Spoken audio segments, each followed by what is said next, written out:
À l'ère de l'automatisation et de l'intelligence artificielle, il y a énormément de choses qu'on peut automatiser dans son business, notamment dans le gross operating pour faciliter la collaboration entre le créateur de contenu et le gross operator. La première chose à automatiser va être l'onboarding. Et pourquoi on va automatiser l'onboarding? Pour deux raisons en fait. La première, c'est que ça va faire gagner du temps au créateur et au gros opérateur puisque c'est automatisé, puisque c'est un process qui ne change pas, c'est toujours la même chose, c'est toujours le même onboarding. Et en plus, ça va faire gagner de la confiance.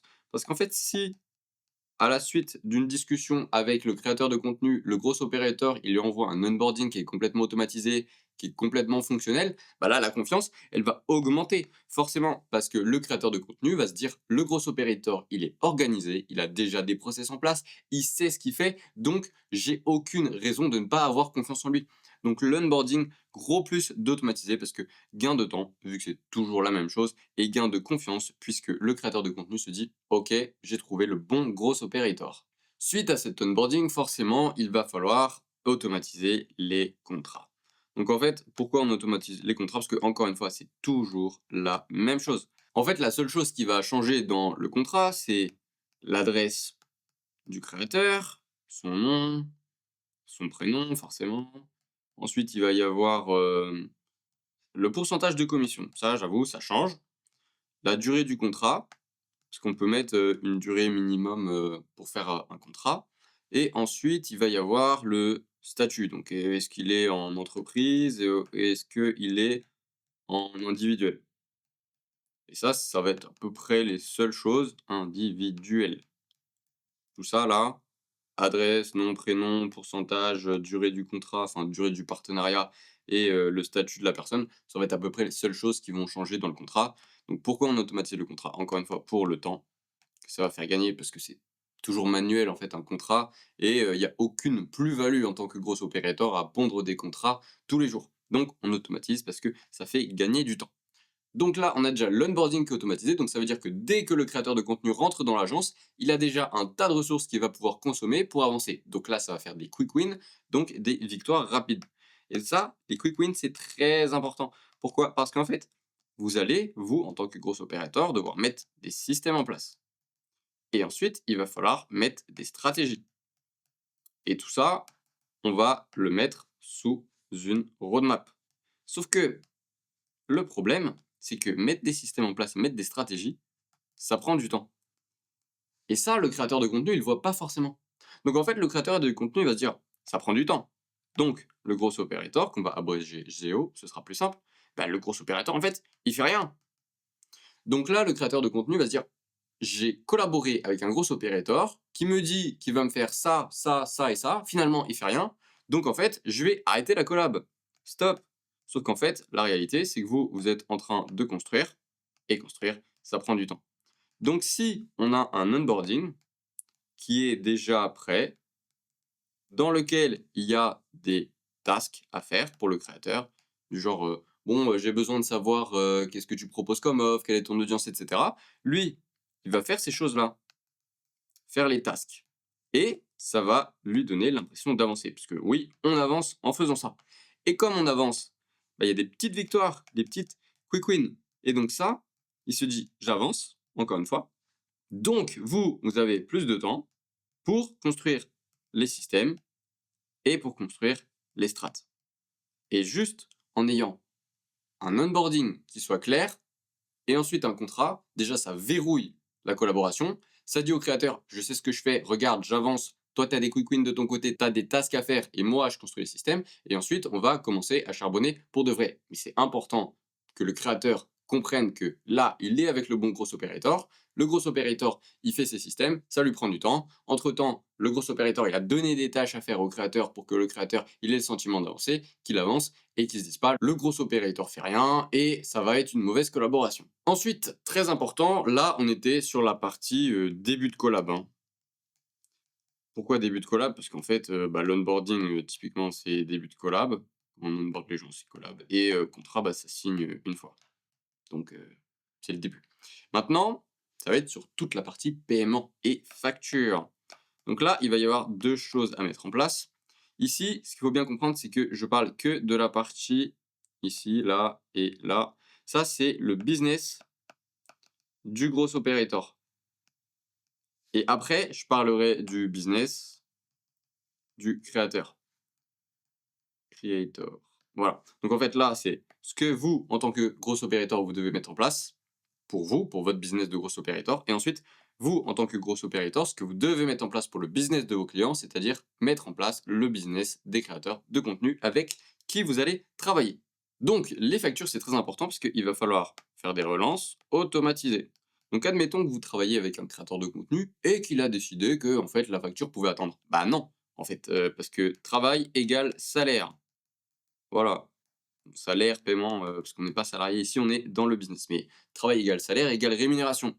Donc, si le mec, le créateur de contenu, il a décidé de ah bah non, je paye pas, ou alors plus tard, bah non en fait, parce que vous avez travaillé, donc faut être payé. Donc relance.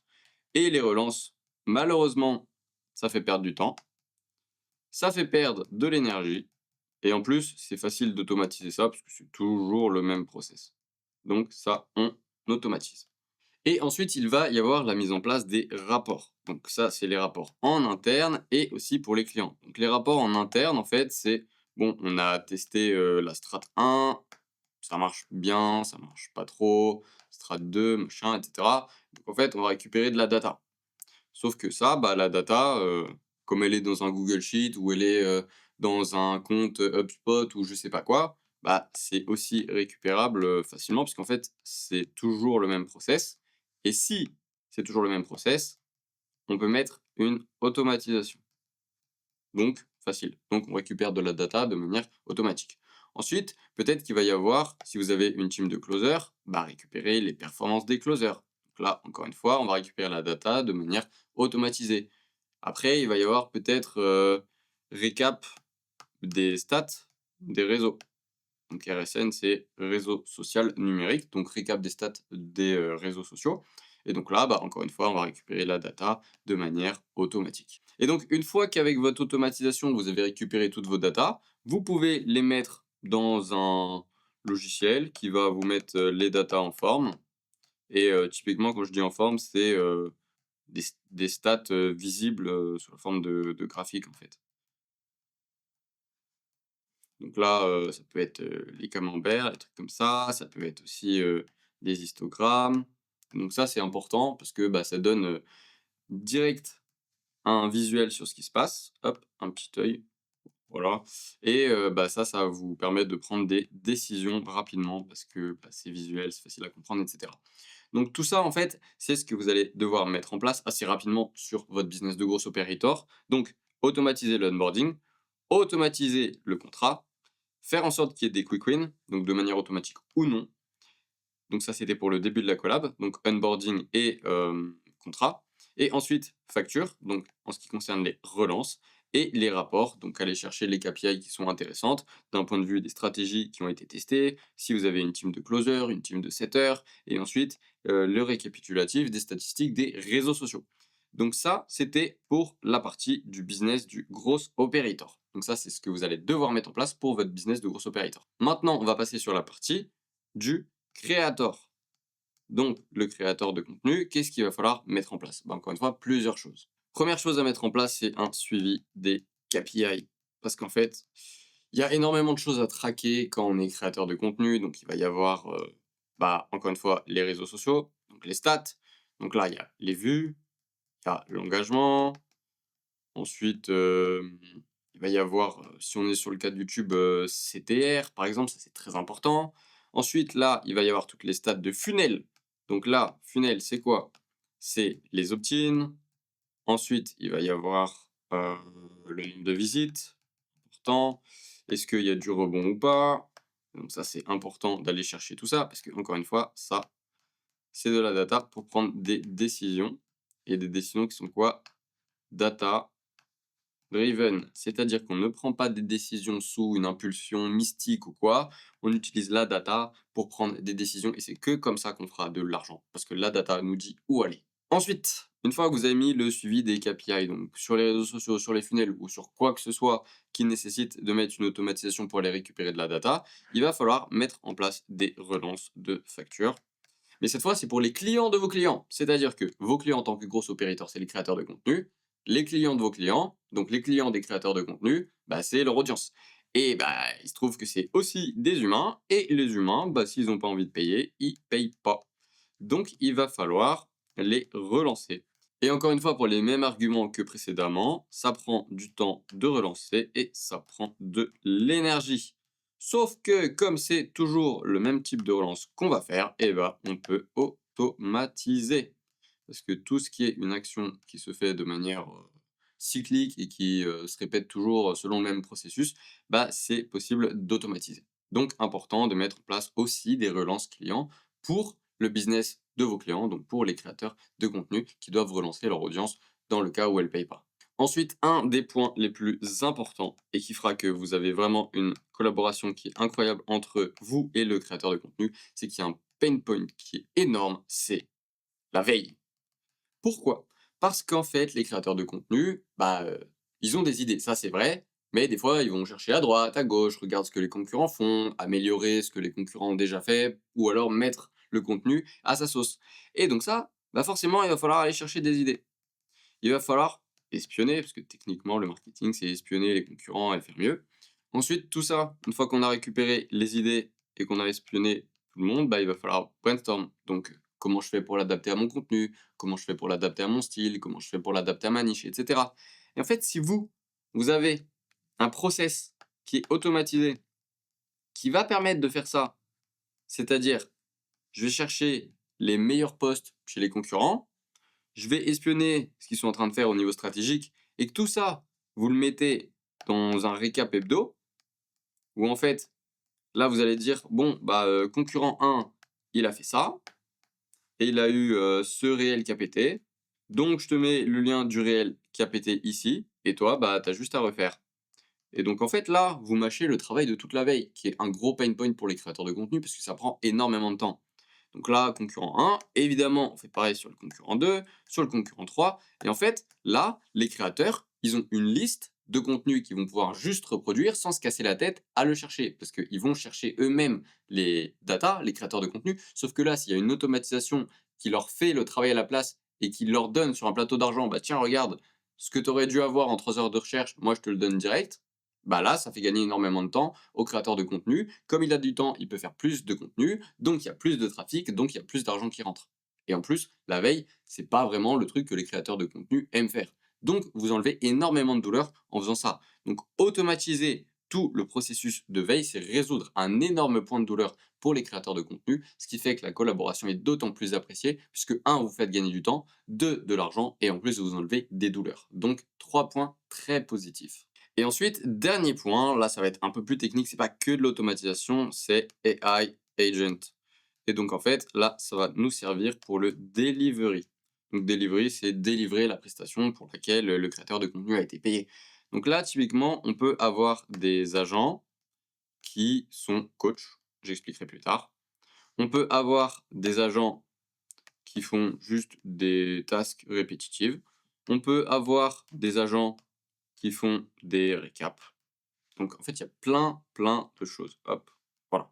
Donc admettons qu'il y ait des agents coach. Oui, ça existe. Donc là, ce serait pour WhatsApp, par exemple, et je vais pas détailler tout ce qu'on fait en interne, mais en gros, on peut dire à un agent, bon bah voilà, maintenant tu te comportes comme ça. On donne toute la base de connaissances du créateur dans l'agent. Donc en fait, le créateur, là, il donne son savoir, et son savoir, on le transforme en data. Techniquement, c'est déjà de la data, mais c'est de la data brute.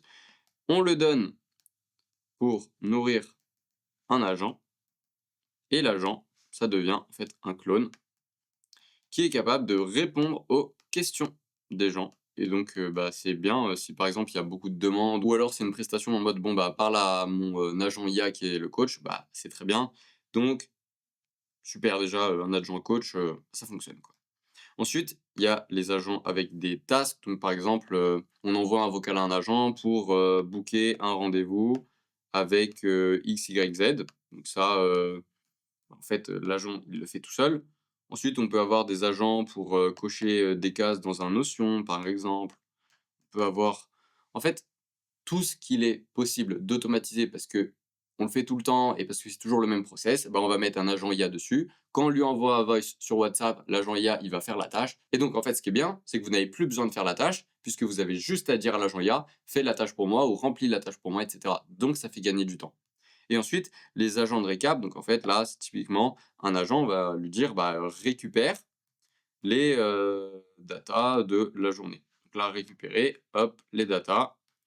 Et en fait, bah là, l'agent IA, il va aller sur Insta, ensuite il va aller sur TikTok, il va aller sur YouTube et il va récupérer les stats qu'on lui a demandé dans le vocal. Ensuite, il va les mettre sous forme de graphe et il va nous faire un petit rapport. Et il va nous dire, bon bah voilà, aujourd'hui, c'est passé ça, sur Insta, tu as eu ça, sur, YouTube, très bon, CTR et puis, sur TikTok, bon, la vidéo, elle a pas trop marché, donc il faudrait que machin et donc tout ça, ça va vous permettre de gagner énormément de temps sur le delivery puisque un agent coach, c'est très bien s'il y a beaucoup de demandes. Un agent qui va faire les tâches à votre place, ou plutôt faire certaines parties de certaines tâches à votre place, ça vous fait gagner du temps. Et un agent qui va faire un récap des stats, comme c'est toujours la même chose, ça va énormément faire gagner du temps. Donc vous l'avez compris, on peut utiliser l'intelligence artificielle et les automatisations pour faire gagner du temps et de l'argent à son business de gros opérateur et au business des créateurs de contenu qu'on va accompagner. Donc si ça vous intéresse d'en savoir plus sur ce domaine du gros operating et comment on peut scaler des créateurs de contenu, je vous invite à regarder la vidéo suivante.